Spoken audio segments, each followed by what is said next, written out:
Welcome to a tutorial on Genius. Used to be called Rap Genius. If I could spell correctly. There it is. Now it's just genius.com. With this evolution, Genius now has access to music by genre, literature, news, and other kinds of texts. And now you can use Genius to teach annotation to students or to use it to help you teach a new unfamiliar text if your curriculum was just updated for some reason, or you want to bring in a new piece into a unit, something along those lines. So my intended audience will be teachers, parents, coworkers, students, anyone who wants to learn more about a particular piece of poetry, literature, or music lyrics. And this would fall under the ISTE standards S3.C, which is where students curate information from digital sources using a variety of tools and methods to create collections of artifacts and demonstrate meaningful connections. And ISTE for educators 6A, manage the use of technology and student learning strategies and digital platforms. So, if I search for, getting back to the lesson, Ozymandias,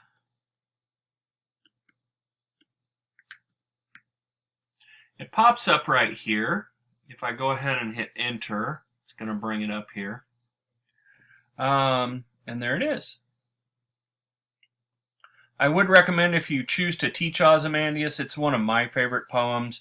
Look up on YouTube the Bryan Cranston read version of Ozymandias. He reads it in the voice of Heisenberg, and it's just an amazing version. So, as far as teaching annotation in poetry, we need to model for students how to do that. This website, genius.com, helps us do that. As you hopefully they have whatever poem or piece of literature you're wanting to teach. You can click on different lines and different annotations come up on the right.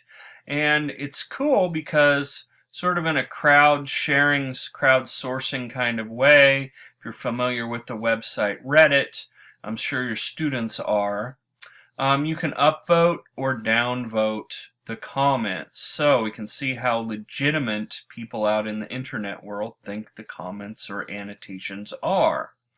And of course you'd be reading through them to see if you agree with their accuracy as well. I'm talking about the two trunkless legs, near them on the sand, a visage lies. It also connects it with some of the historical pieces. It says back up in here that Ramses, I believe it was Ramses II, is who was also called Ozymandias, the Greek spelling of Ramses. And Shelley, there was an exhibit opening, and that was his inspiration for the poem.